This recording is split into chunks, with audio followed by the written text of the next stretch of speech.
Solamente hay 6 desaprobados en esta. Hay como 8 20 y el resto son entre 19 y 18. Cualquiera pensaría que han tenido el examen, pero no creo. ¿No? Porque sí.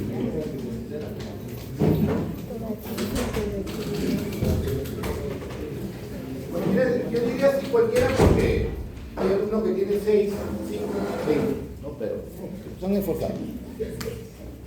Entonces, cualquiera pensaría. Probablemente su aula es la aula de ustedes, porque las demás aulas, ninguno son siguen igualitos, sino con la primera, segunda, tercera oportunidad. Pero bueno, pues, están iluminados. Eso es bueno. Eso es bueno. Lo que sí me sorprende es por ahí una respuesta que de varias, no voy a decir qué aulas puede ser esto, como pueden ser además. Un grupito de 3 o 4 alumnos acaban de hacer un gran descubrimiento. Es más, deberían presentarlo a la comunidad científica a ver si ganan un premio Nobel. Han descubierto que las células yuxtaglomerulares producen insulina. O sea, no renina ni eritropoyetina, sino insulina. O sea, ahora los riñones producen insulina.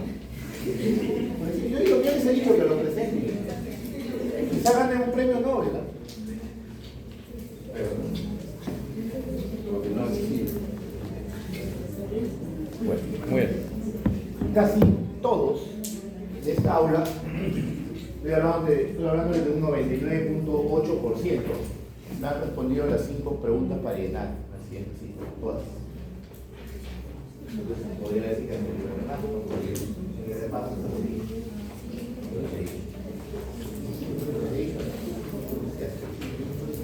Entonces, el otro ciclo de estado. Bueno, supongo que a estas alturas del partido, o sea, ya estamos viernes, y yo he editado las clases virtuales de los temas de la semana pasada, los de lunes y martes, creo. Entonces supongo que han de haber revisado los videos, o al menos han estado en la clase, aunque no sé cuántos habrán estado, porque de los 330 y tantos que son, solamente se han conectado solo que 50.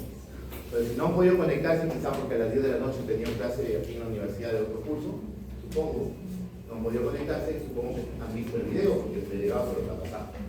Les digo eso por la importancia que tiene la primera clase, para poder entender el antimicrobiano.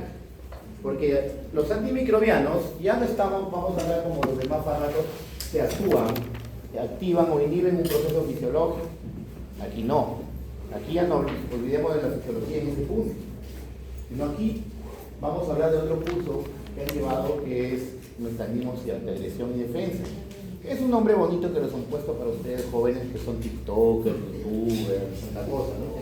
Porque realmente el curso es microbiología clínica, en donde ahí es donde han aprendido pues la clasificación de las bacterias, cuáles son qué se dice en una bacteria gram positiva y una negativa, qué es el ácido teicoico, qué es el lipopolisacárido, qué es el N-acetilmurámico, que es el peptidoglicano, qué son los ribosomas de las unidades 30S y 50S, qué son los mesosomas, el ADN catenario de las bacterias, que esto ya lo saben porque ya han llevado el curso. Yo entiendo que quizá en fisiología no lo han estudiado porque se han dedicado a estudiar anatomía, pero aquí han tenido que probar porque lo han estudiado. Entonces eso no es el objetivo del curso, no va a hablar de clasificación de bacterias, aquí directamente yo voy a ir y voy a preguntar tal bacteria qué enfermedad produce, porque ese curso ya lo han estudiado. Bueno, ¿tu nombre? Ya, dime, ¿qué produce la Bartonella bacilliforme? ¿Tu nombre? Sandra, ¿qué produce la Bartonella bacilliforme?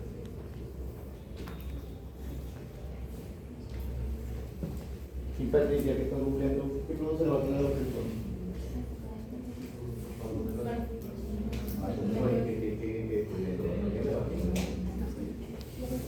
Todos los 5 de octubre se abrazan felicitándose por el Día de la Medicina, sin saber que Daniel Alcides murió por la Bartonella bacilliforme, que produce la fiebre de la oroya, verruga peruana, enfermedad de Carrión, como quieran llamar.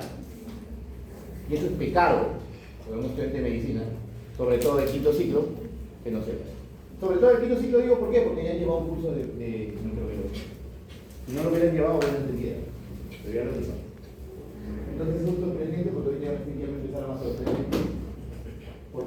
última unidad ya difiere de las demás. Si han sacado un 20 hasta ahorita, espero que lo mantengan, porque aquí, digamos, es un tema más amplio, más temas y más peso del examen. No se confíen, porque han habido alumnos en el ciclo pasado que han tenido 18, 05 y jalaron el curso. No se confíen. Como también han habido alumnos que han estado bajo y han remontado en el último y han aprobado el curso. Porque esta unidad vale más y tiene más contenido y es bastante importante. Mejor que no venga.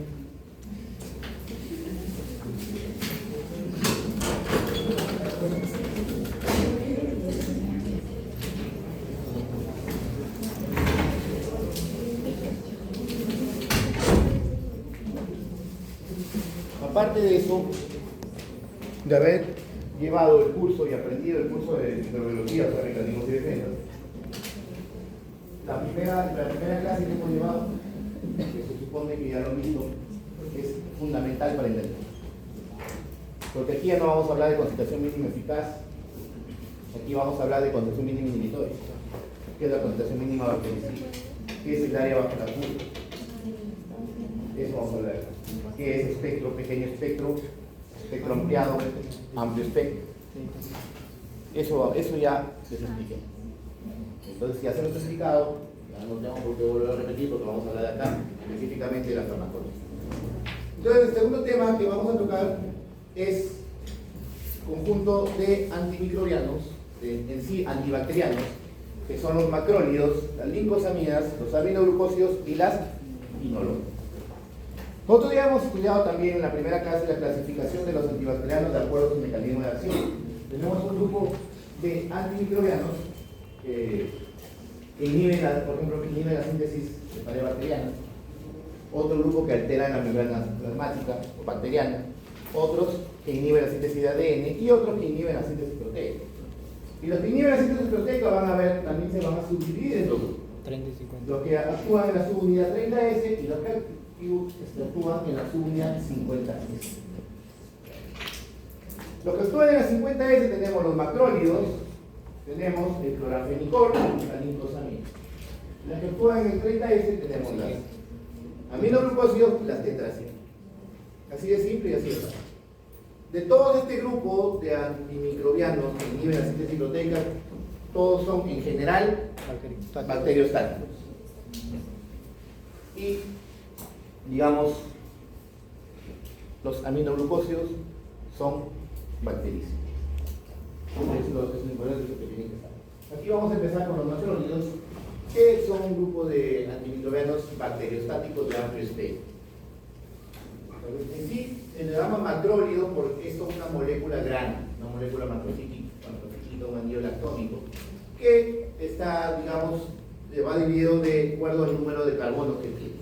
Van de 12 a 22 carbonos, siendo los importantes como de uso clínico como antibacterianos los de 14, 15 y 16 carbonos. Pues se clasifican ahí. Los de 14 carbonos tenemos la eritromicina o la adenomicina, roxitromicina, claritromicina, iritromicina, funitromicina. No se confíen con tantos nombres, porque aquí solamente son dos que deben aprenderse bien, porque son los que van a utilizar ustedes en su centro de salud. La eritromicina y la claritromicina. De ahí vienen los de 15 carbonos, que está la acitromicina, un fármaco bastante utilizado, mal utilizado, demasiado manoseado en la época de COVID, en la que, digamos, se utilizó a diestra y siniestra como si fuera vitamina, como si fuera antiviral, cuando sabemos que es antibacteriano. Y tenemos los de 16 carbonos como la estiramicina, fusamicina. Lo que vamos a aprender son los que están de rojo, de eso vamos a hablar, porque eso vamos a utilizarlo. Así que no se complique la vida. Mecanismo de acción, ya le mencioné, inhibe la síntesis proteica, uniéndose a la subunidad 50S. Y quiero ser más específico en el sitio P de la subunidad 50S del ribosoma. Son principalmente bacteriostáticos y son de amplio espectro.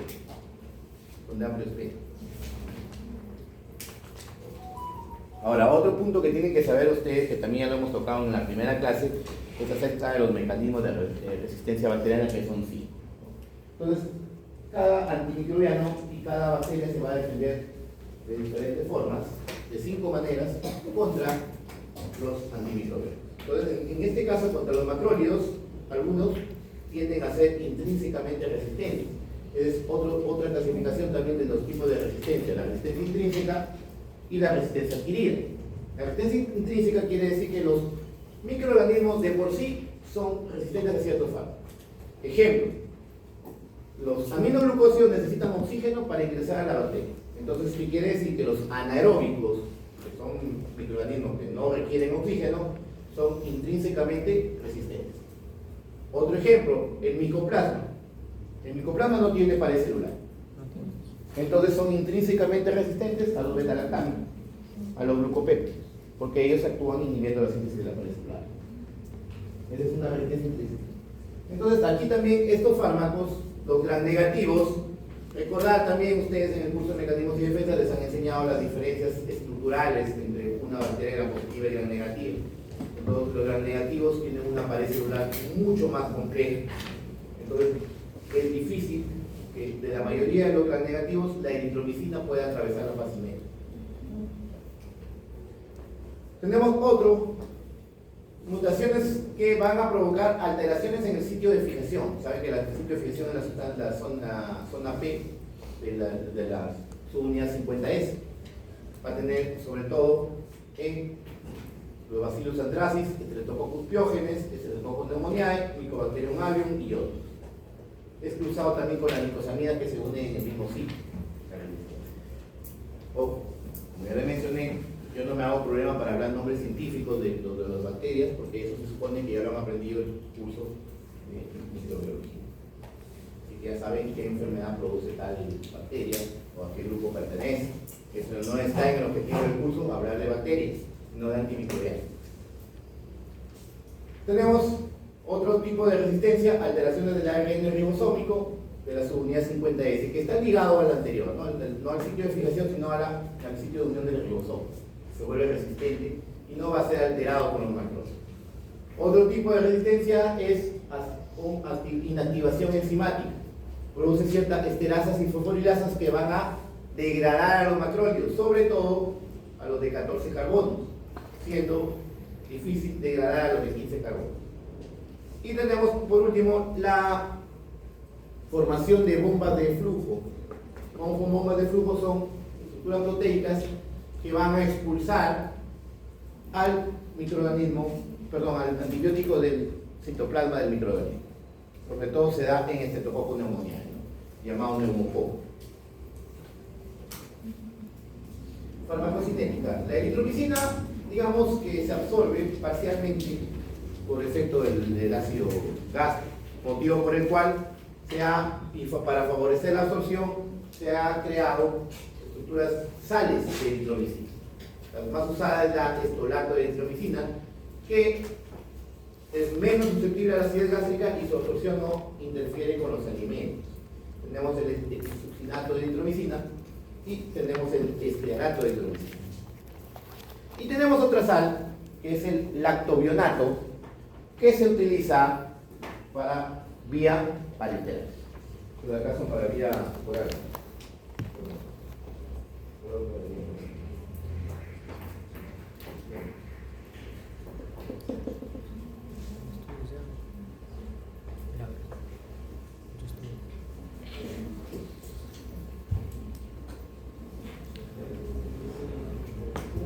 También como sea quiere progresar. Sí. Te lo paso cuando lo termine.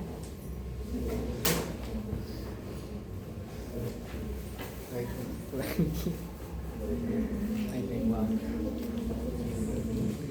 Ya comí.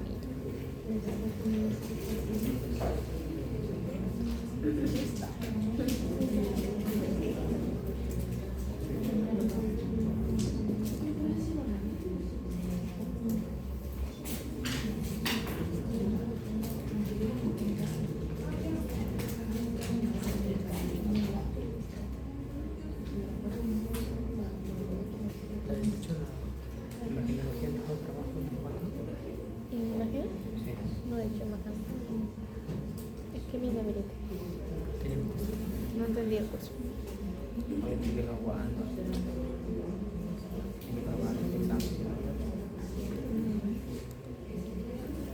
¿Evita estigma? Sí. No puedo, no soporto.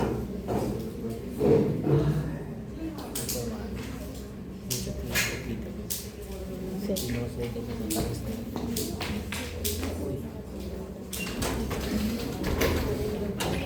Este se viene para uso parentesco. Muy bien. La distribución. La distribución va unido a proteínas plasmáticas, específicamente en mayor cantidad con la alfa-1 glicoproteína ácida. Recuerden que esta glicoproteína se encuentra también, se sirve para la distribución de los anestésicos locales. Se concentran altamente en todos los órganos, sobre todo en el hígado, la vía biliar y el vaso. Atraviesa fácilmente la barrera placentaria, pero hay que recordar que estos fármacos son categoría B de la FDA. Esto es importante, lo último, alcanzan concentraciones altas intracelulares. Por eso es que los macrólidos son muy útiles en enfermedades producidas por microorganismos que tienen la capacidad de meterse dentro de las células. O sea, de microorganismos intracelulares, por ejemplo, la penicilina no tiene esa capacidad. En cambio, los macrólidos, las tetraciclinas, la fluoroquinolona sí. Y eso es útil, ¿por qué? Porque permite destruir o detener el crecimiento de bacterias intracelulares, ¿no? Por ejemplo, una de ellas la clamidia, los micoplasmas, las enfermedades transmitidas por garrapatas, la brucela, etc. El metabolismo es hepático, citocromo P450. Por lo tanto, sus interacciones van a ser con fármacos que también tengan metabolismo de ese tipo. Su eliminación de todos los macrólidos, excepto la claritromicina, es principalmente biliar. El biliar quiere decir que a través de la bilis se elimina por aceite. En cambio, la claritromicina sí tiene una importante excreción renal, de ahí lo vamos a ver. Vuelvo a repetir, los macrólidos principalmente, a excepto de la claritromicina, su excreción es biliar. Y un tiempo de vida media aproximadamente de 1.5 incluso hasta 2.1 o 2.2 horas, pudiéndose administrar este fármaco cada 6 o cada 8 horas. Principalmente se administra cada 6. Tenemos la citromicina. Este de aquí es un fármaco que se obtiene solamente para uso por vía oral, tiene una absorción más estable que la eritromicina sola, pero igual interfiere en los alimentos, por lo que se recomienda tomar 1 hora antes o 2 horas después de los alimentos. Se distribuye igual a proteínas plasmáticas, es muy lipofílica y con una distribución amplia en todo el organismo. Igual que la eritromicina, su metabolismo es hepático y su excreción también es biliar. Pero este tiene una particularidad, que el 50% de la citromicina se excreta inalterada. Y quiere decir sin metabolizarse. Y eso le da cierta importancia, ¿por qué? Porque no es necesario adaptar o modificar dosis en caso de que haya una disfunción renal o hepática.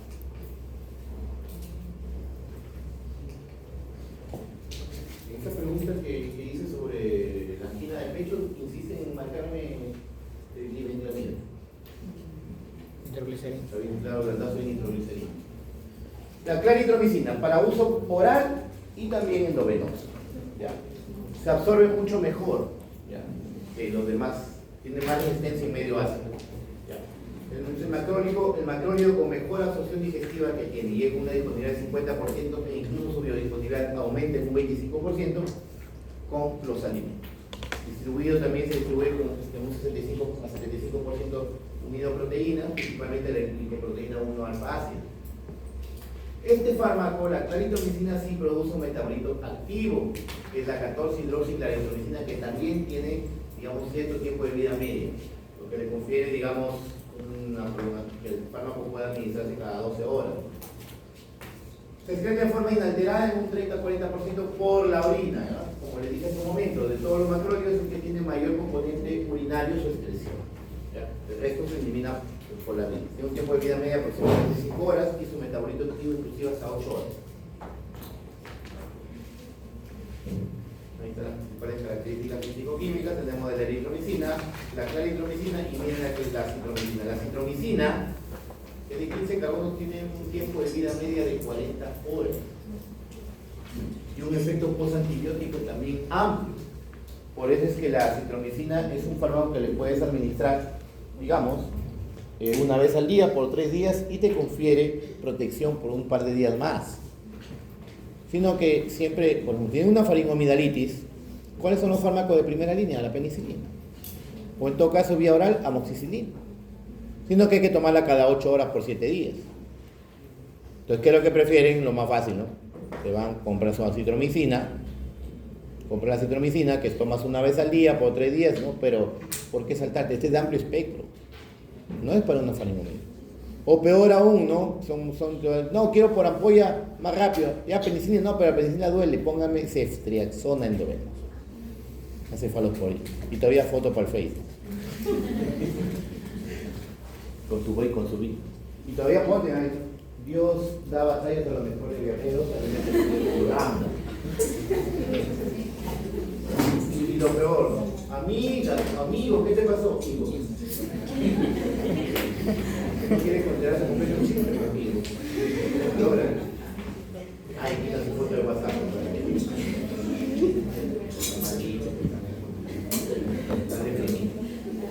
Bueno, por eso digo, siempre hay que ir de lo más bajo. Como le dije, no, siempre al inicio de clase creo que le puso un ejemplo, ¿no? Si ustedes tienen una mosca en su cuarto, compren un matamosca o un periódico, no van a buscar a balazo. Es lo que ustedes, una infección de garganta, se van unas personas, unas cefalosporina, de maldad. Espectro antibacteriano. El espectro, como ya les mencioné, es la cantidad de bacterias o tipo de grupos antibacterianos a lo que va a hacer efecto. Una pregunta, ¿cómo se relaciona la acitromicina con el ácido clorhidrato? Sí, hay un amoxicilina, perdón. Amoxicilina. Sí, disculpe. Amoxicilina, sí, porque no tiene nada que ver con la acitromicina. El ácido clavulánico es un inhibidor de la beta-lactamasa. Incluso al inicio del clase lo puse como ejemplo, que es un sinergismo de facilitación. Porque el ácido, ¿qué es lo que hace? La amoxicilina viene la beta-lactamasa y la va a destruir. Entonces, el ácido clavulánico inhibe esta beta-lactamasa, haciendo que la amoxicilina permanezca más tiempo y pueda destruir la bacteria. Por eso le digo que es un sinergismo de facilitación. ¿Por qué? Porque el ácido clavulánico por sí solo no tiene actividad antibacteriana. Pero sin embargo, es lo que les dije, ¿no? La amoxicilina tiene efecto 1, el ácido clavulánico efecto 0. Pero 1 más 0 mayor que 1. Porque este 0 va a proteger a la amoxicilina para que pueda producir. Eso sucede también con la ampicilina sulbactam o la piperacilina azobactam, pipetán, ahí se necesita un símbolo, como lo hice también en la clase de felicidad. La acitromicina no tiene nada que ver. No tiene nada que ver. Son bacteriostáticos de amplio espectro. Tiene actividad frente a gram positivos, a gram negativos. La eritromicina sí tiene un poquito de dificultad contra los gram negativos, a diferencia de la eritromicina y la Su gran actividad de eritromicina es frente a Streptococcus pyogenes, Streptococcus pneumoniae. Es el fármaco de primera elección en infecciones que requieran penicilina y el paciente sea alérgico. Por eso, si tiene un paciente un dolor de garganta, le examina una faringomidalitis aguda y es alérgico a la penicilina, pues no van a mandar con acitromicina. Primera línea, eritromicina. Y por ahí dirán, doctor, pero le puedo dar una cefalosporina de primera generación.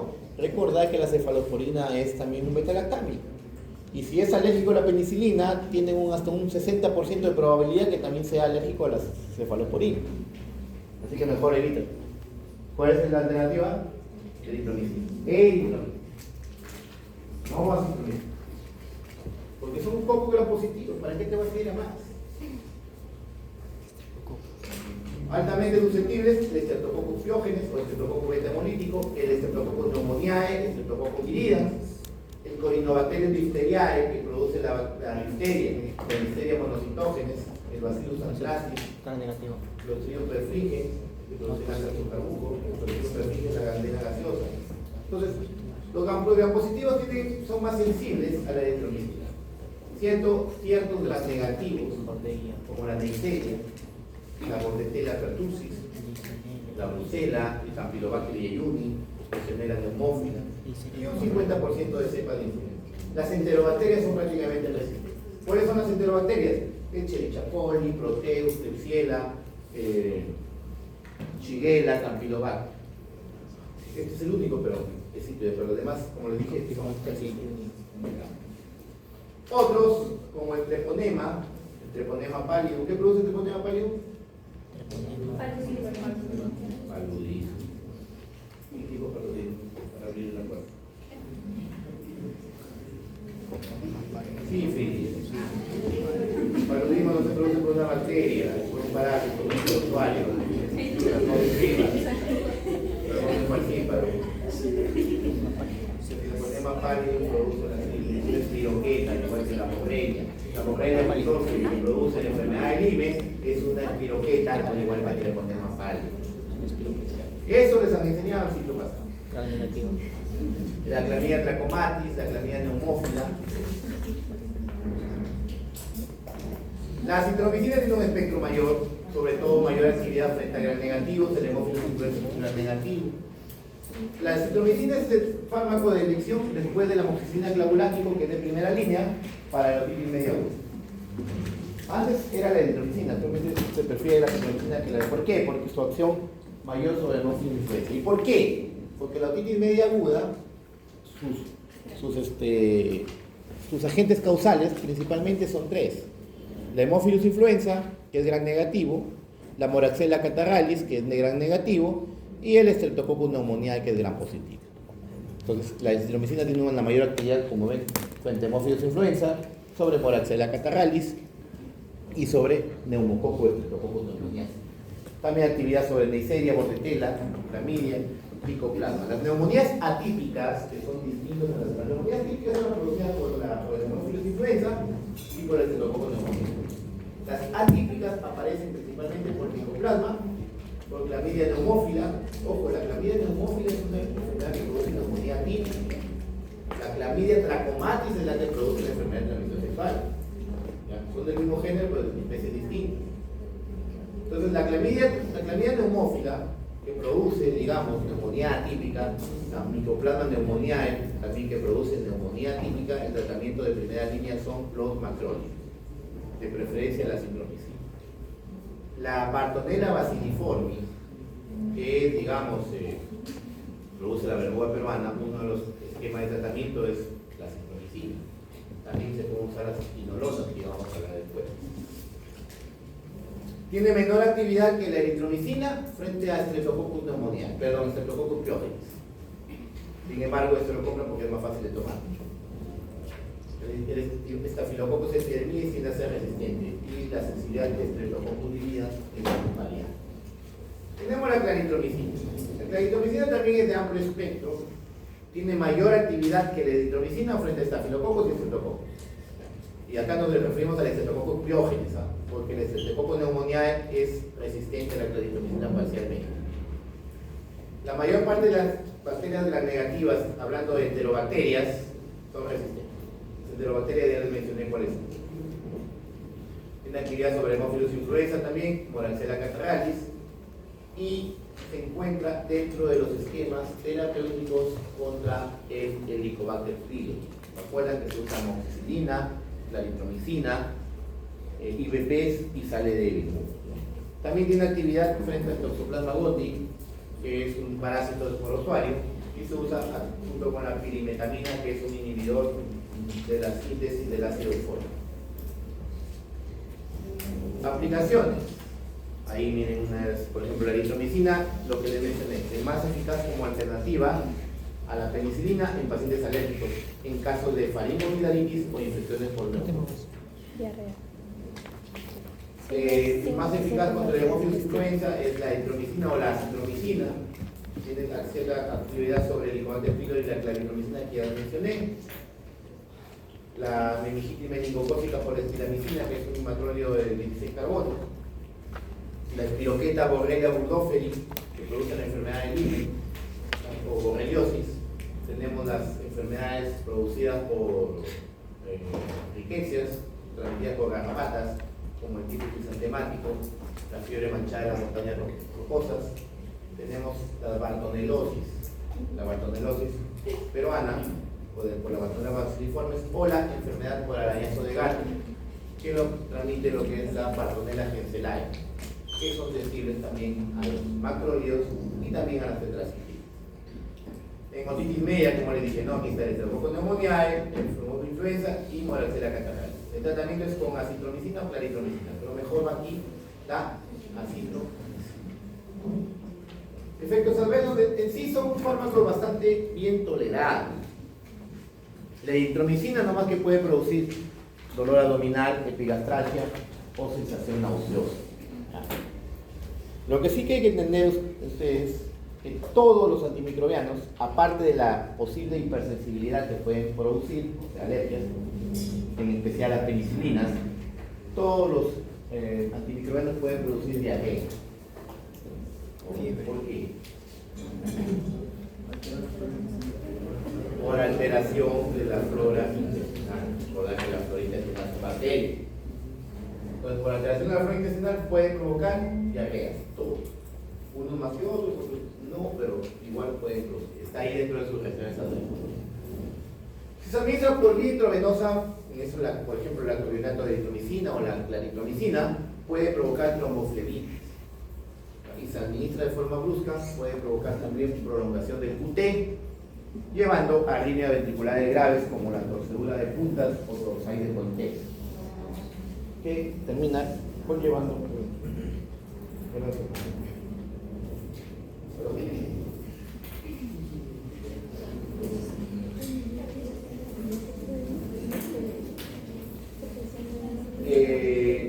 por sí solo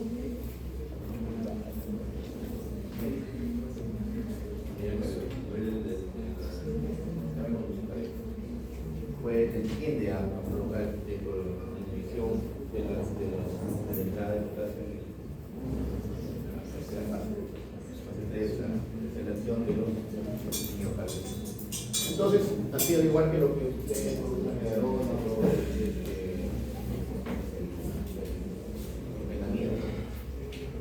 muy bien, entonces la citromicina por sí sola puede producir, y digamos, es raro, ¿no?, que pueda producir eso, pero si se junta con otro fármaco que prolonga el QT, lo va a producir. Y es el claro ejemplo que sucedió en la época de COVID, cuando nuestros Illuminatis gobernantes propusieron al ministro de Salud un esquema terapéutico en el que mezclaba la citromicina con la hidroxicloroquina. Ambos prolongan el QT y empezaron a morir por muerte súbita, por anemia cardíaca, por fibrilación ventricular, hasta que por ahí los tuvieron que retirar. Ambos es más, la hidroxicloroquina tiende a prolongar más, y si lo mezclaba, pues era un efecto adverso, digamos, potenciado. Puede producir hipersensibilidad como todos los fármacos, especialmente los antimicrobianos, sobre todo las penicilinas. Puede producir sobre todo el estolato de eritromicina en dosis, digamos, en tratamientos prolongados, puede producir colestasis. Y en ancianos puede producir en dosis altas insuficiencia renal. Interacciones. Las interacciones principalmente, ya les dije, ¿dónde se metabolizan? En el citocromo P450. Y al metabolizar el citocromo P450, sus interacciones se van a dar con fármacos que también se metabolizan. Entonces, la literatura lo ha dividido en tres grupos: 1, 2 y 3. El grupo 1, aquí donde se encuentra la eritromicina. En el grupo 2 se encuentra la claritromicina. Y en el grupo 3 se encuentra la acitromicina. El grupo 1 es aquel que tiende a producir sí o sí interacciones con otro fármaco que se metaboliza en el citocromo P450. Entonces hay que tener precaución y evitar el uso concomitante. Los macrólidos del grupo 2, donde está la claritromicina, como dice acá, hay que vigilar la posibilidad de interacción, porque es, digamos, baja, pero lo hay. En cambio, los del grupo 3, donde se encuentra la citromicina, es demasiado baja, y la posibilidad de que haya una interacción a través del mismo sistema P450 es extremadamente rara. Tenemos los cetólidos. Los cetólidos es un grupo, digamos, un subgrupo de los macrólidos. O sea, digamos, son macrólidos que han sido variados desde el punto de vista químico para tener una mayor resistencia a ser degradados por las bacterias. Por eso dice nuevo que se usa para tratar infecciones del tracto respiratorio, causadas por bacterias resistentes a los macrólidos. Son mucho más costosos, se utilizan en casos extremos y el Estado no lo da. Tenemos la teritromicina y la... Este de aquí es el primer esteroide antibiótico que se usó físico-analista cuando me quedé. Es un derivado semisintético de la eritromicina. Mecanismo de acción, el mismo que los macrólidos, inhibe la síntesis de proteínas en su unidad 50S. Y sus efectos adversos también son similares: gastrointestinales, diarreas, náuseas, dolor abdominal, vómitos, incluso cefalea y angeusia, ¿no? ¿Qué es angeusia? Lo que tienen muchas chicas, pérdida de gusto. O alteraciones con el gusto, se llama angeusia. Muy común, muy, digamos, en el COVID, terminada con angeusia. Eso es lo que tenía la introducción a la medicina. Metabolismo hepático igual que los demás macrólidos. Muy bien, ¿hasta ahí preguntas? ¿Preguntas? Entonces, pasamos a las glicosamida, llamadas también tioazúcar, por su composición química. Las glicosamidas se clasifican en dos, son dos nada más, pues no tienen por qué aprenderse más, dos, no es tan difícil. Tenemos la lincomicina y la glicamicina. Las glicosamidas, ya les vuelvo a decir, también se les llama tioazúcar. Son de espectro reducido, que limita a bacterias anaeróbicas, gram positivas y gram negativas. Son bacteriostáticos. Son bacteriostáticos. Su mecanismo de acción es similar a los macrólidos. Inhiben la síntesis proteica en la subunidad 50, como les mencioné, ¿no? Este de aquí, el metilclorina, es un aminoácido azufrado, por eso se llama tio, y la piranosa es un carbohidrato, tioazúcar. Se aíslan, son antibióticos. La lincomicina es un antibiótico porque se aísla de otro ser vivo, de un hongo, que es el Streptomyces lincolnensis. Y la clindamicina es un derivado de la lincomicina que tiene gran actividad sobre anaerobios como el Bacteroides fragilis, que vamos a hablar de una mucho mejor absorción gastrointestinal que la lincomicina. La lincomicina ya casi no se usa por su alta resistencia bacteriana, su alto índice de resistencia bacteriana, ya casi es desuso. Tenemos la clindamicina, es así, viene oral como clorhidrato, en cápsulas y palmitato de suspensión, y vía parenteral como fosfato de clindamicina. La clindamicina es un antimicrobiano, como le dije, muy útil en infecciones por anaerobios. El tiempo de vida media va entre 2 a 2.5 horas, por eso es que este fármaco se administra cada 6. Si en caso hubiera un caso de sobredosis, no se va a eliminar a través de la diálisis. Se une en un 60 o 95% y tiene un metabolismo hepático y se elimina por vía biliar. Es muy escaso la eliminación urinaria. Pues como se elimina por casi todo se da por la vía biliar, pues cuando un paciente entra en una intoxicación, la diálisis es muy difícil que lo retenga. Su acción es rápida, después de una hora incluso alcanza concentraciones máximas de fármaco. Mecanismo de acción similar, se une a la subunidad 50S, inhibiendo la peptidiltransferasa, que esto conlleva a la interferencia entre la unión del ARN ribosómico, que conlleva pues a la dificultad o a la no síntesis de proteínas. Si es que hay alteraciones en el sitio blanco, es decir, en el sitio donde se unen los fármacos, en la subunidad 50S, la resistencia con las glicosamidas pueden ser cruzadas con los macrólidos. Es muy probable que haya resistencia cruzada para microorganismos que son resistentes a los macrólidos, también lo sea la clindamicina. La actividad antibacteriana, ya les mencioné, la clindamicina, que es 2 a 4 veces más potente que la lincomicina, su actividad preferentemente son entre anaerobios. Tienen cierta actividad en gram positivos aerobios, especialmente el Streptococcus pneumoniae, el Streptococcus Biógenes, Staphylococcus aureus y Streptococcus viridis. Son resistentes el SARM, el Staphylococcus aureus, resistente a la penicilina, y los enterococos. Los anaerobios gram positivos, como el Peptostreptococcus, el Propionibacterium, Bifidobacterium, Streptococcus lactobacillus. Estos de acá son muy sensibles a la clindamicina. También tenemos resistencia los Clostridium famoso, el Clostridioide difícil. El Clostridium perfringens sí es sensible. El Clostridium perfringens produce lo que es la gangrena gaseosa.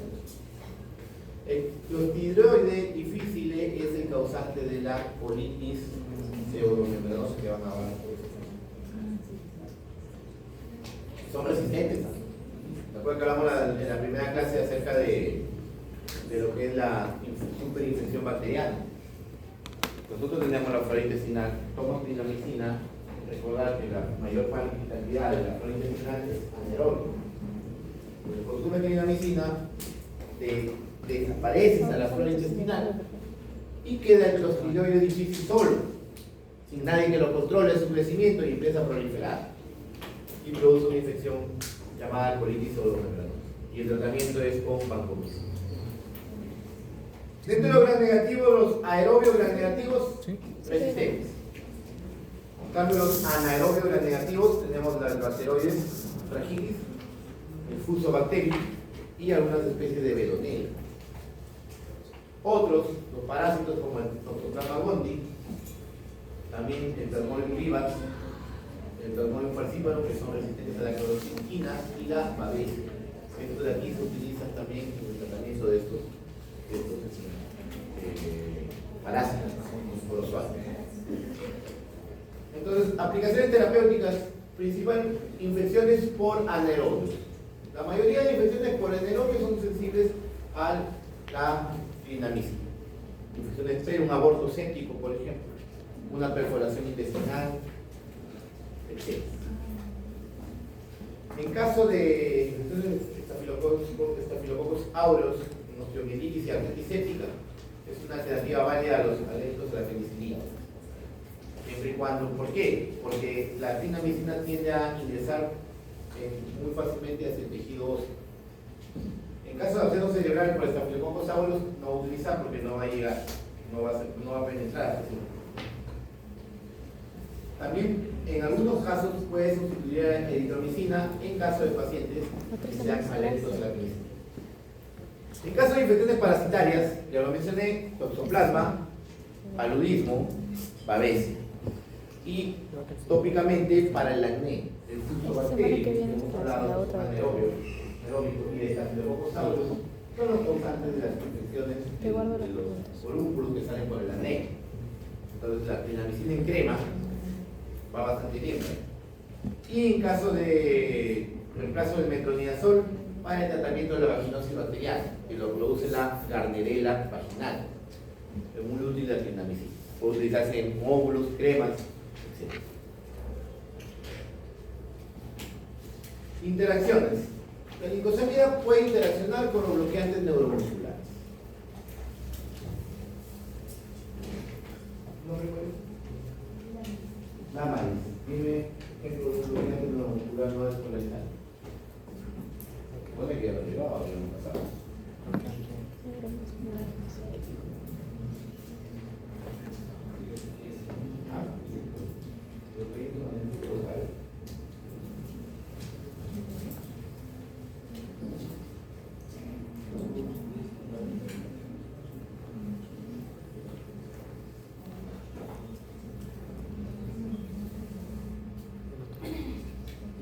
A veces me levanto, me despierto, veo al cielo, pienso, ¿habrá vida extraterrestre? ¿Habrá vida después de la muerte? ¿Habrá un mundo detrás de los espejos? ¿Cómo han llegado al quinto siglo?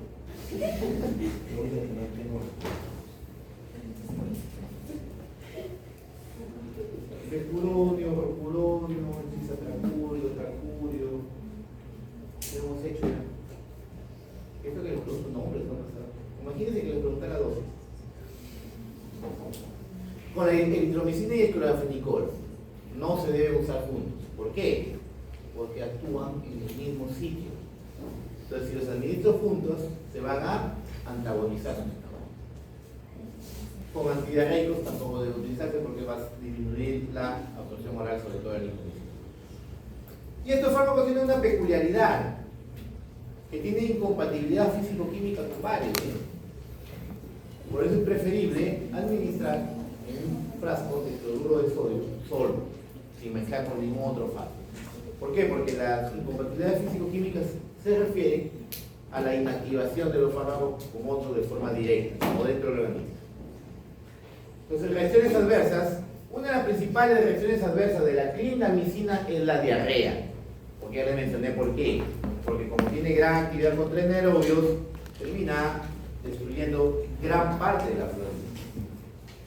Y si en esa flora intestinal estuviera el clostridioide difícil, van a obtener la enfermedad llamada enterocolitis pseudomonosa. ¿Por qué? Porque este clostridioide es resistente a la clindamicina.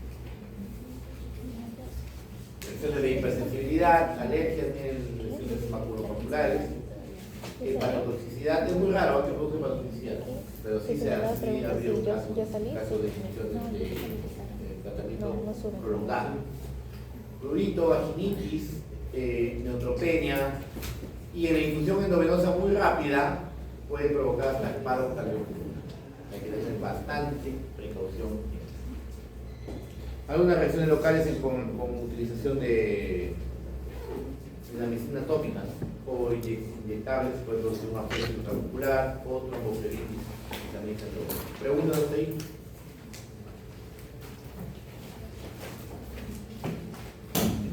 Bueno, tenemos otro grupo de fármacos que también inhiben la síntesis proteica, ¿ya? Inhiben la síntesis proteica, pero en este caso estos son bactericidas. Y su actividad se da principalmente en su unidad 30. Los aminoglucósidos, chicos, son fármacos tóxicos. Son bastante tóxicos. Por eso no son fármacos de primera línea. No es como que ahorita se van a la farmacia, tienen un dolor lumbar, y yo he visto eso.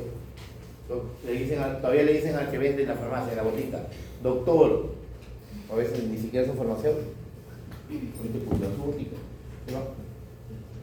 dice, doctor, todavía se copa, me duele el riñón. Ah, ya, ¿cómo está el paciente? No, quiero ampolla porque es más rápido.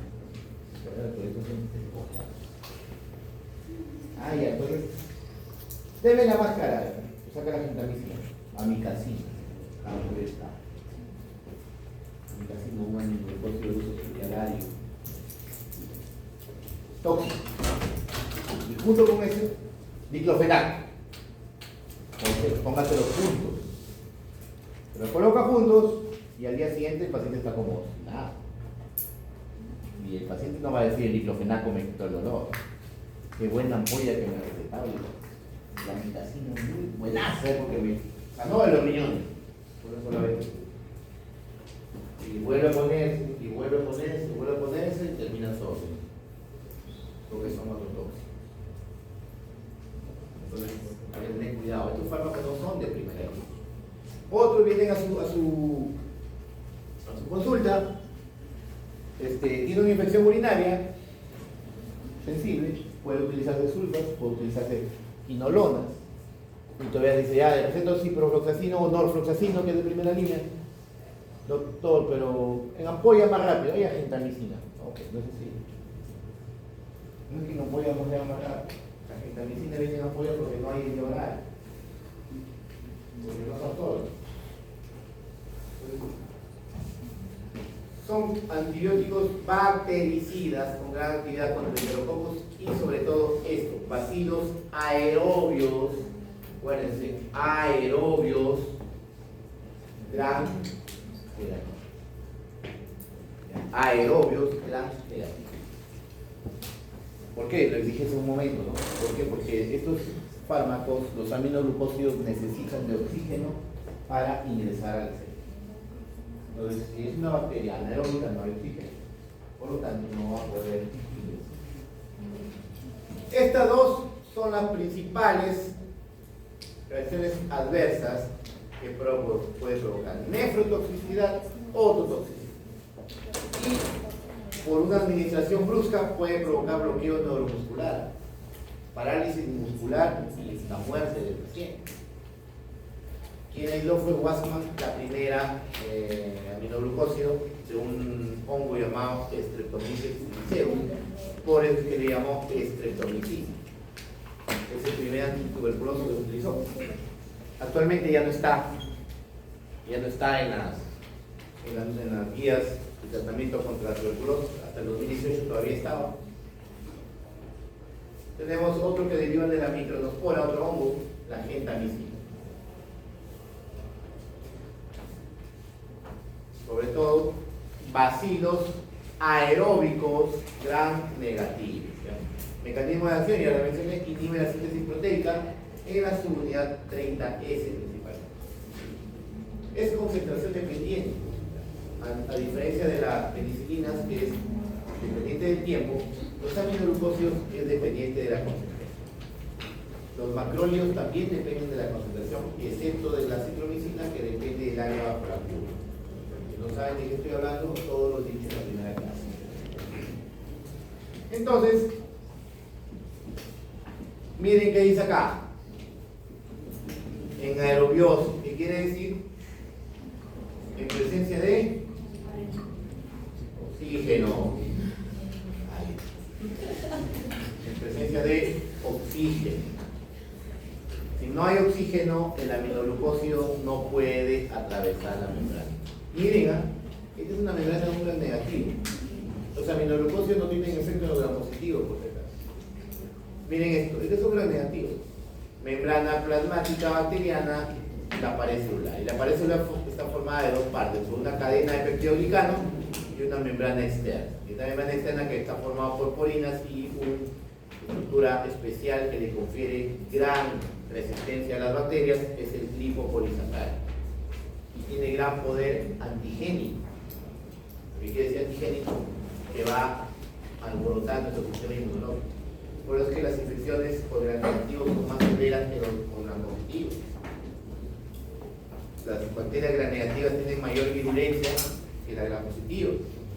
Ahora, esos dos conceptos que también se han enseñado en mecanismos y defensas, y también lo hablé en la primera clase, que es patogenicidad, que es ya no lo voy a poner.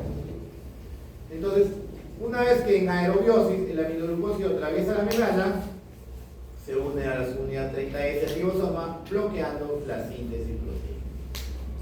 Como le voy a repetir, son bactericidas. Tienen un efecto postantibiótico prolongado, así como lo tiene la citromicina, también lo tienen los aminoglucósidos. Esta es concentración dependiente, como ya les mencioné, y su efecto postantibiótico es sobre gram negativo. Como es concentración dependiente, ahí mismo lo menciona, hay una correlación entre el incremento de la dosis y mayor duración del efecto positivo. Es más eficaz al controlar el fármaco en concentración alta que en concentración baja. Como le voy a repetir porque son concentraciones dependientes. Su efecto postantibiótico puede durar hasta 7.5 horas. Después se acabó su tiempo de su permanencia en el organismo. Clasificación, ya la mencioné, ¿no? El Streptomyces, se encuentra la streptomicina, carbamazepina, tobramicina, que son antituberculosos, la paramomicina, que es un antiamebiano, la neomicina, que se utiliza también en uso tópico. La paramomicina se puede utilizar vía oral, pero no se va a absorber, porque los aminoglucósidos no se absorben, pero sí actúan ahí en el lumen intestinal para destruir las amenas. Tenemos los derivados de la micromonospora como la gentamicina y los sintéticos como la amicacina. La amicacina es un fármaco de uso, debería ser de uso hospitalario. Pero además se lo ven en la medicación y si receta médica.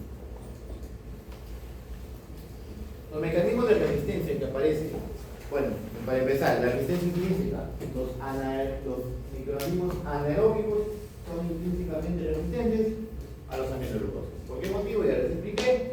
Porque necesitan el aminoglucósido oxígeno para poder atravesar la membrana. Porque se dificulta el antibiótico para alcanzar citoplasma.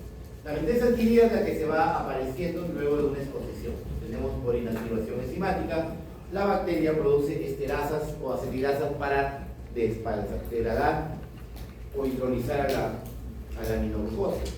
Mutaciones que van a alterar los sitios de unión. En la subunidad 30S va a haber una mutación en la que la aminoglucosa ya no se va a poder unir. Alteraciones en el transporte. Estamos hablando de cierre o falta de permeabilidad en la membrana externa, cierre de porinas o la formación de bombas de flujo. El fármaco entra y la bomba de flujo lo expulsa. Indicaciones, o sea, pues, bacilos gram negativos aerobios. Pero en este caso, aquellos que sean resistentes ya a antibióticos de menor toxicidad. ¿Qué quiere decir esto? Que estos fármacos no son de primera línea. Y si ustedes se dan cuenta, las indicaciones son para sepsis, endocarditis, peritonitis por diálisis, complicada, neumonía nosocomial. ¿Qué quiere decir con todo eso? Que estos fármacos son de primera línea, pero para infecciones graves. Infecciones graves, entre ellas las hospitalarias, pero para infecciones graves. La pseudomonas sí es para las amigaciones sensibles y las amebiasis por la paramomicina. Es por uso de la paramomicina de uso oral. Ojo, si hablamos de estos fármacos como los aminoglucósidos vía oral, la vía es oral, pero la acción es tópica, no es sistémica. ¿Por qué? Porque no se absorbe. No se absorbe, actúa a nivel intestinal. ¿Administración es oral? No. No. Se usa por vía endovenosa o intramuscular. Bien, para entrar. Excepto lo que les he dicho, lo que es la paramomicina y neomicina, que se utiliza vía oral porque no se absorbe y mi finalidad es que actúe ahí en la lumen intestinal. El metabolismo no se metaboliza, su distribución es amplia, pero se tiende a almacenar en el riñón y en la endolinfa y perilinfa. Ahí también se tiende a acumular. ¿Qué es la perilinfa? Todo se conoce.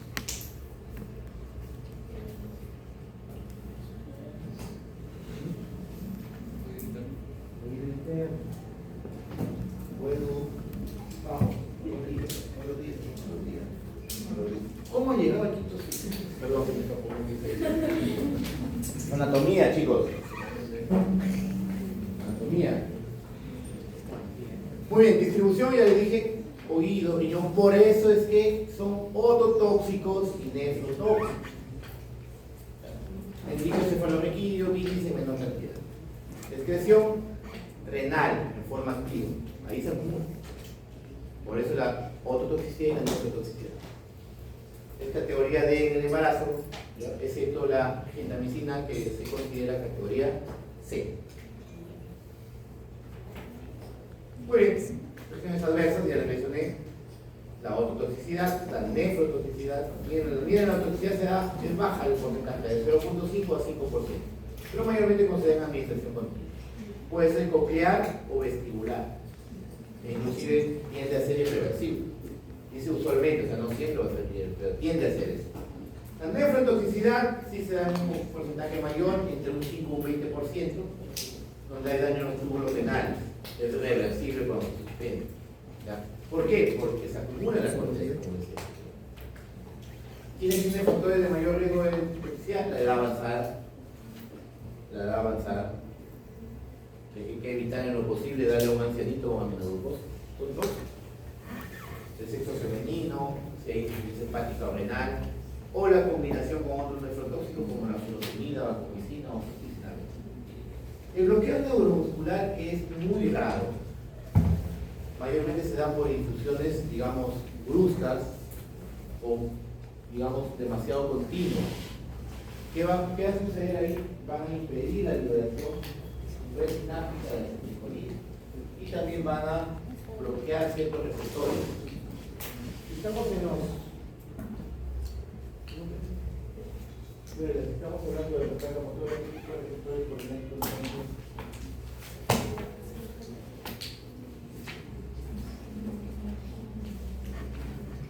No.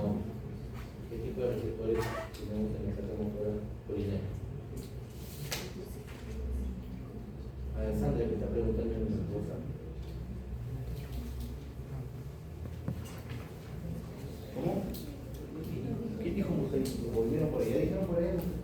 En la placa motora no hay muscaríticos, chicos, los muscaríticos son del sistema nervioso parasimpático. La placa motora se encuentra en los microcírculos musculares, o NN.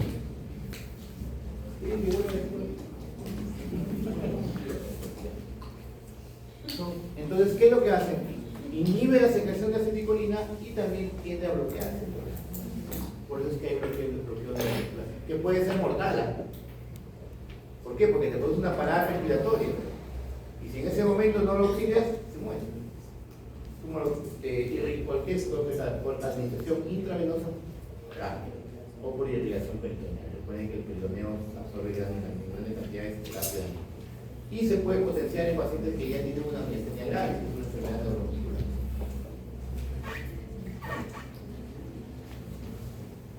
Ototoxicidad. Por ahí me están sorprendiendo, chicos, hay un montón con 20, con 19, si no me están respondiendo. Y si me responden todos los que no son. Ya me están haciendo dudar. No tengo que pensar que he tenido el examen. Porque me preguntas, me responden el examen. Tenemos la ototoxicidad, que me da en un porcentaje de 0.5 al 5%.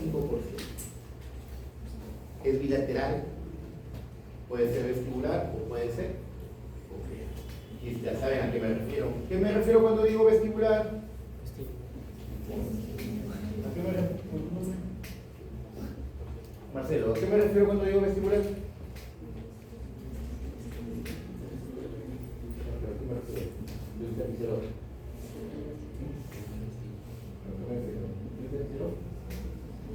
Equilibrio. Y se copia audición. Recuerden que lo estamos para oído interno, el vestíbulo coclear. ¿Qué quiere decir? Controla lo que es audición y el equilibrio. La cóclea, y aquí está pues el vestíbulo, por los áreas sacro-audículos, los canales semicirculares. Anatomía. Tiende a ser reversible y luego puede existir dosis tiempo dependiente, avanza el tiempo y tiende ya a hacerse irreversible y quedar el paciente sordo para toda la vida. ¿Quién tiene mayor riesgo de afección vestibular? La estreptomicina, la gentamicina, y coclear, la amicacina y canamicina. ¿Cuál es el que tiene mayor riesgo de que te deje sordo? La amicacina. Y sin embargo se van y lo compran en la farmacia como si fueran vitaminas. Nefrotoxicidad. Esto se da entre un 5 o 20% por inhibición de la síntesis proteica y de prostaglandinas a nivel renal, provocando daño y lesión en los túbulos renales, provocando insuficiencia renal anúrica u oligúrica. ¿Quién es el más nefrotóxico? La neomicina. Por eso que la neomicina, como le dije, solamente se usa tópico. Ya no se utiliza por vía sistémica por su alta nefrotoxicidad. Sigue gentamicina, algo que lo venden en la farmacia como si fueran vitaminas. Y menos nefrotóxico, la estetomicina. Y tenemos lo que les he mencionado hace un momento, el bloqueo neuromuscular por inhibición de la secreción de acetilcolina, también por inhibición de la liberación de calcio y también por bloqueo directo de los receptores nicotínicos. Se da mayormente en dosis altas y rápidas. La neomicina, canamicina son los que mayor riesgo de bloqueo neuromuscular tienen. Esto de aquí sí se puede, como les dije, controlar con una administración lenta. Normalmente se va pasando venoso, como lo tenemos con Bilude, que ya lo diluyen 900 mililitros de cloruro y lo pasan pues, de media hora a una hora para que la infusión sea lenta y evitar un problema.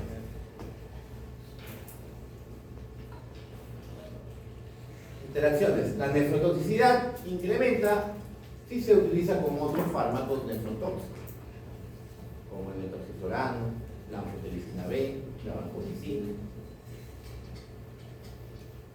El riesgo de toxicidad aumenta si se relaciona con gran cierta clínico y la acción en placa motriz si se potencia con uso de otros bloqueantes neuromusculares. Por ejemplo, un paciente que está hospitalizado o está operando, también es un bloqueante neuromuscular para que lo opere. Y por ahí le pasa un antibiótico o un aminoglucósido, puede que el paciente demore un montón en volver a recuperar a la hora que acabe la cirugía. Interactúa formando enlaces covalentes con la penicilina. Esta es una interacción físico-química. Por eso es preferir utilizarlo en frascos diferentes. Porque en vivo son sinérgicos. Si ustedes administran una penicilina junto con un aminoglucósido, digamos, no en el mismo frasco, se producen sinergias.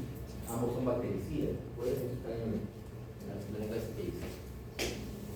La neomicina, que es por vía oral, puede destruir a las bacterias gastrointestinales. Las bacterias intestinales, más que todo, que producen vitamina D. Es parte de la flora intestinal. Entonces, eso ahí puede llegar a interactuar con los humarínicos, como la warfarina, pudiendo producir hemorragia. Si ustedes deciden ya usar un aminoglucósido, el primero que tienen que pensar es en la gentamicina. No la amilacina. La amilacina se ha dicho que es para infecciones severas, graves. La amilacina. Ese que tiene mayor actividad antimicrobiana entre los aminoglucósidos.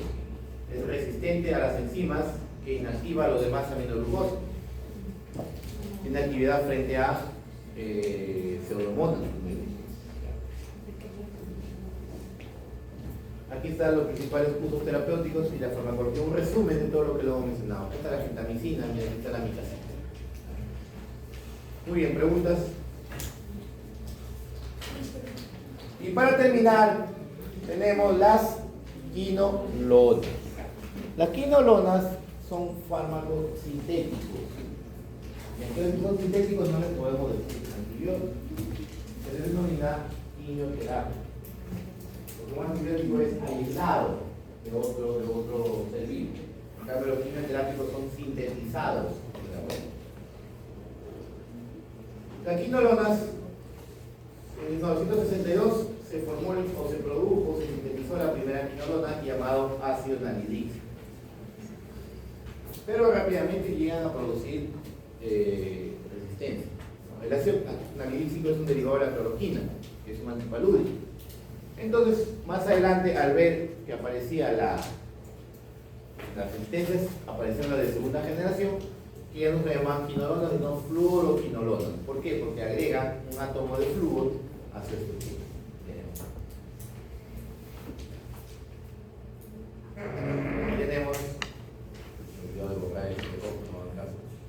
Tenemos lo de primera generación, el ácido nalidíxico y el ácido piprimídico, que todavía está en el mercado. Los demás ya no existen.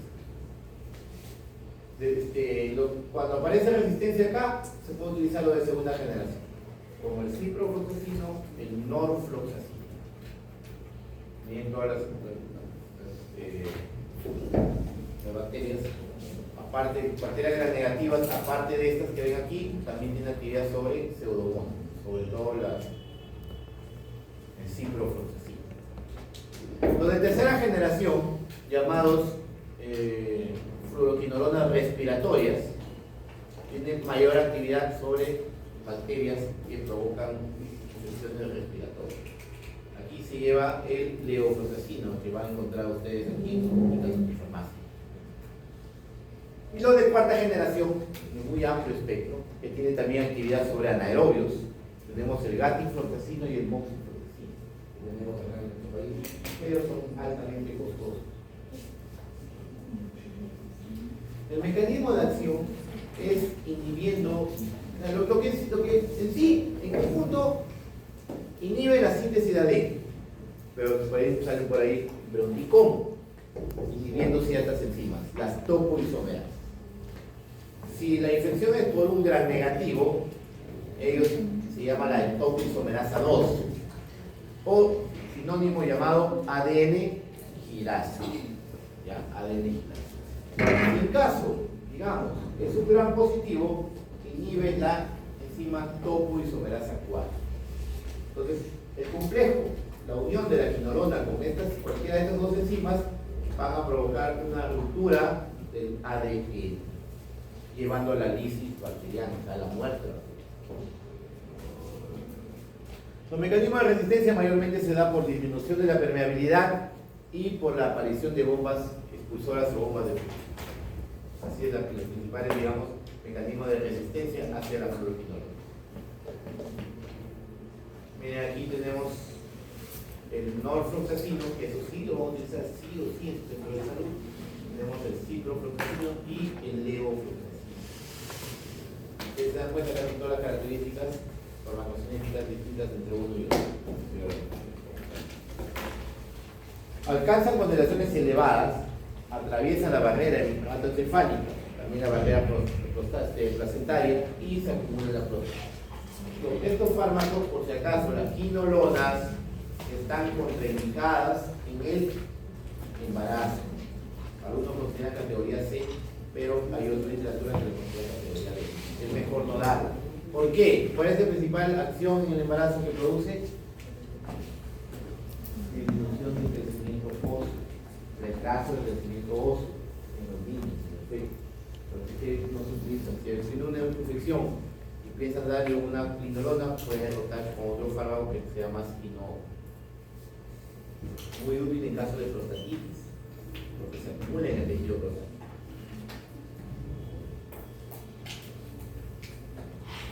Metabolismo, en sí no se metaboliza, excepto el moxifloxacino, que se metaboliza en fase 1, fase 2, para luego ser desechado. Pero los demás no tienen metabolismo. Así como los ingiere, igual los elimina.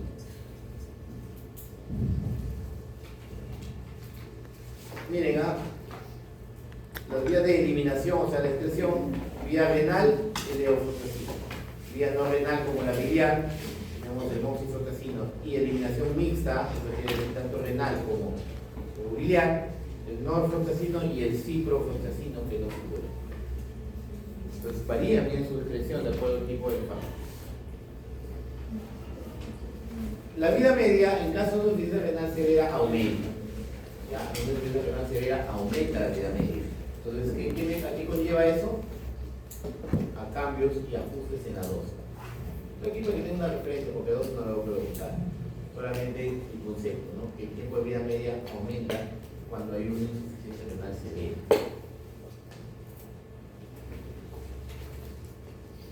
La actividad, así al igual como hemos hablado de los aminoglucósidos y la citromicina, y los macrólidos, excepto la citromicina, son concentración dependiente, o sea, dependen de la concentración. Es igual que los aminoglucósidos.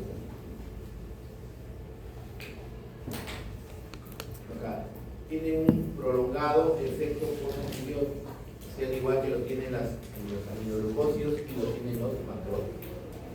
El efecto postantibiótico de la penicilina sí es cortísimo, bastante corto. Ven aquí las principales bacterias que van a actuar o van a tener actividad: el ciprofloxacino, el levofloxacino y el norfloxacino, que son los fármacos que ustedes van a manejar. El resto no van a ver, quizá en una película.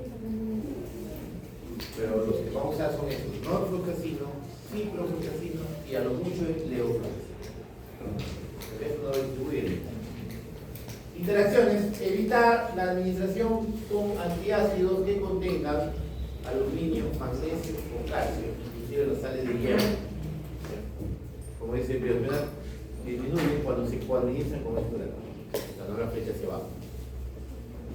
Si administran el ciprofloxacino junto con la warfarina, puede aumentar la acción del anticoagulante. ¿Por qué? Porque puede el ciprofloxacino destruir la flora intestinal que produce vitamina K, y eso puede conllevar, como dije, un aumento de la acción de la warfarina. Los AINES, hay que tener mucha precaución administrar AINES cuando está tomando ciprofloxacina, porque puede provocar confusión. Puede provocar confusión. Vuelvo a repetir, los AINES cuando se mezclan con fluoroquinolona pueden provocar confusión. Indicaciones o usos terapéuticos: en casos de infecciones del tracto urinario es uno de los más usados, ¿ya? Porque se trata bien por vía oral, principalmente inactivo. Como hemos mencionado, como no se metaboliza de forma activa, sin metabolizar, llega hacia el tracto urinario y se almacena bastante también en la próstata. Por eso es que es de primera línea, sobre todo el levofloxacino, en caso de prostatitis. Las prostatitis son son, digamos, producidas por el ureaplasma uralítico, también por clamidia o también por Escherichia coli o Neisseria gonorrhoeae. Enfermedades de transmisión sexual como el gonococo. Actualmente en nuestro país la gonorrea ya no se encuentra en la quinolona como dentro del sistema terapéutico. En su reemplazo le han puesto una ceftriaxona, que es una cefalosporina tercera. Ahí solamente quizá por nivel de evidencia, entonces han cambiado el tiempo. Ya no se utiliza para gonococo el ciprofloxacina como se utilizaba. En caso de infecciones gastrointestinales por salmonella, shigella, campylobacter, E. coli, estos van primero, no le van a mandar aminoglucosa. Es preferible utilizar una fluoroquinolona. En caso de osteomielitis es útil, porque se acumula en el hueso bastante. En infecciones del pie y tejido blando, como ven ahí, no son tratamientos de elección, pero sí, si es que han fracasado otros. Y sobre todo las neumonías, las fluoroquinolonas de tercera generación, como el levofloxacino, son muy útiles en infecciones del tracto respiratorio. Por eso yo le digo, por eso la de tercera generación les llama fluoroquinolona respiratoria. Porque miren cómo ven, muy bien con todo ese tipo de fármacos, de bacterias. La Moraxella catarrhalis, la clamidia pneumoniae, el legionela, micoplasma, etc. Reacciones adversas. Las principales, como ya les dije, gastrointestinales. Puede provocar diarrea, dolor abdominal, náuseas. Las manifestaciones neurológicas, cutáneas, las cutáneas son un poco más comunes, las neurológicas son raras. Manifestaciones cardíacas, puede haber ruptura o lesiones en los cartílagos. También puede producir dosis altas de daño hepático, que es rarísimo, pero puede producir. Muy chicos, preguntas. Les doy 10 minutos de break.